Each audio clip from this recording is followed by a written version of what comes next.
திராவிட முன்னேற்ற கழகத்தினுடைய பொருளாளரும்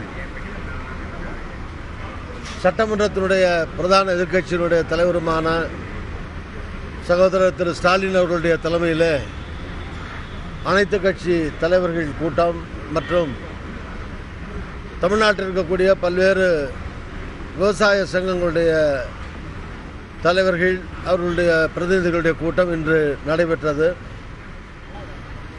காங்கிரஸ் கட்சியின் சார்பில் நானும் காங்கிரஸ் சட்டமன்ற கட்சியினுடைய தலைவர்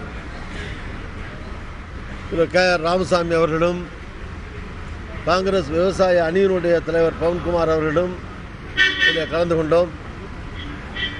பெரும்பாலான அரசியல் கட்சியினுடைய தலைவர்கள் மற்றும் மேலும் பெரும்பாலான விவசாய சங்கங்களுடைய தலைவர்கள் இந்த கூட்டத்தில்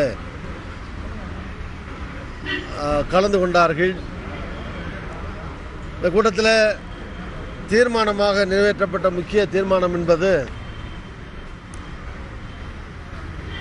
தமிழக சட்டமன்றத்தை உடனடியாக கூட்ட வேண்டும். தமிழக சட்டமன்றத்தில்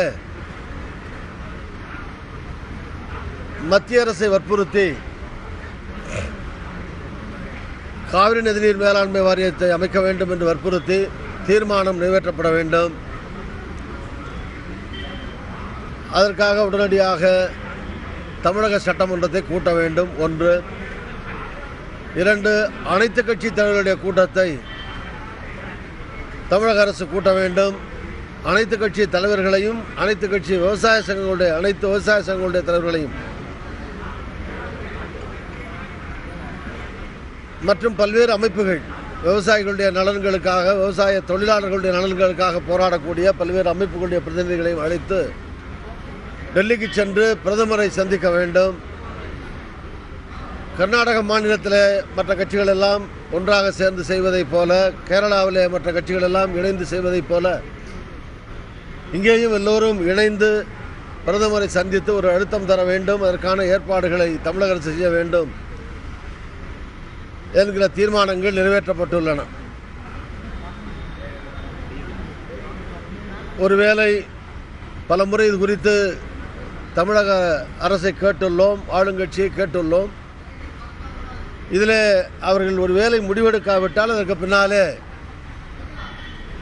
இந்த பிரச்சனையை மேலும் எப்படி கையாள்வது என்பது குறித்து அனைத்து கட்சி தலைவர்கள் அனைத்து விவசாய சங்கங்களுடைய தலைவர்களை அழைத்து பேசி அடுத்த கட்ட நடவடிக்கைகள் குறித்து முடிவு செய்வது என்று இந்த கூட்டத்திலே முடிவு செய்யப்பட்டிருக்கிறது. காங்கிரஸ் தலைமை மூலமாக அவங்களுக்கு அழுத்தம் கொடுக்கிறது எந்த அளவுக்கு உங்களுக்கு சுலபமான காரியம் இல்லை சிரமமான காரியம்? இந்த கேள்விக்கு நான் ஏற்கனவே பல முறை பதில் அளித்து விட்டேன். இது கட்சி சம்பந்தமான பிரச்சனை அல்ல, ஆட்சி சம்பந்தமான பிரச்சனைகள். இப்போது கர்நாடகத்தில் காங்கிரஸ் இருக்கிறது, இதுக்கு முன்னாலே பிஜேபி இருந்தது, அதற்கு முன்னாலே ஜனதா தளம் கூட ஆட்சியில் இருந்தது. இப்படி யார் ஆட்சியில் இருக்கிறார்கள் என்பது பிரச்சனை அல்ல, அந்த அரசாங்கம் செய்ய வேண்டியதை செய்ய வேண்டும். அதுபோல் கேரளாவிலே இப்போது கம்யூனிஸ்ட் இருக்கிறது, முன்னாலே காங்கிரஸ் இருந்தது. முல்லை பெரியார் பிரச்சனை தொடர்ந்து பல ஆண்டுகளாக இருக்கிறது. வட மாநிலங்களிலே மத்திய பிரதேசம், ராஜஸ்தான், ஹரியானா போன்ற மாநிலங்களிலே பிஜேபி முதலமைச்சர்கள் 2 மாநிலத்தில் இருக்கிறார்கள். ஆனால் அந்த 2 மாநிலத்திற்கு இடையிலான பிரச்சனைகள் உச்சநீதிமன்றத்தில் இருக்கிறது. ஆக இது மொழி கட்சி எல்லைகளை கடந்தது. 2 வகையாக இந்த பிரச்சனையை அணுக வேண்டும். ஒன்று நிர்வாக ரீதியாக என்கிற போது மாநிலங்களுக்கு இடையிலே பிரச்சனை ஏற்பட்டால் அதில் தலையிட வேண்டியது மத்திய அரசு.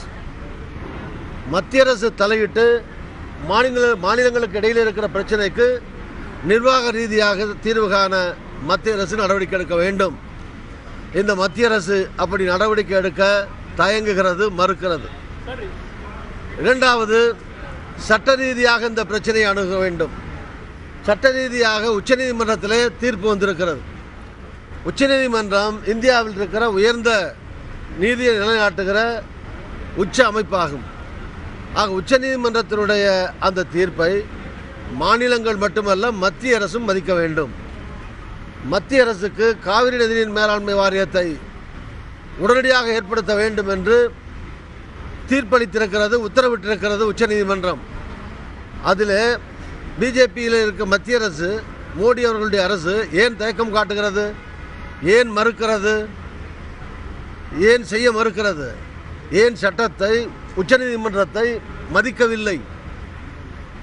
கர்நாடகத்திலே தேர்தல் லாபம் பெறுவதற்காக பிஜேபி அரசாங்கம், மத்திய அரசாங்கம் வேண்டுமென்றே தமிழகத்தை பழிவாங்குகிறது. இது ரெண்டு தலைவர்கள் பேசியோ, ரெண்டு முதலமைச்சர்களுக்குள்ளாக பேசியோ நடக்கிற பிரச்சனை இல்லை. 100 ஆண்டுகளாக நடந்து வருகிற சட்ட ரீதியான போராட்டம். சட்ட ரீதியாகவும், அரசியல் ரீதியாகவும், நிர்வாக ரீதியாகவும் இந்த பிரச்சனைகளுக்கு தீர்வு காணப்பட வேண்டும். Sir, being a national party, don't you think your party should have ensured your chief minister abides by the Supreme Court order? What do you say is a lame excuse? மாநில அரசு, கர்நாடகத்தில் மாநில அரசு, even though it is delayed, they have obeyed the order of the Supreme Court. As per the Supreme Court direction, they have released water earlier, and today also Kaveri water is coming to some extent. So Karnataka government is implementing or obeying the order of the Supreme Court, but the central government is not obeying the order of the Supreme Court. That is the point. Sir, do you think that this meeting is, critics say that this meeting has been convened with the only aim to gain political benefits out of Tanjavur elections and other elections in other constituencies? This is not the problem of today, not only today. It's a problem of 100 years.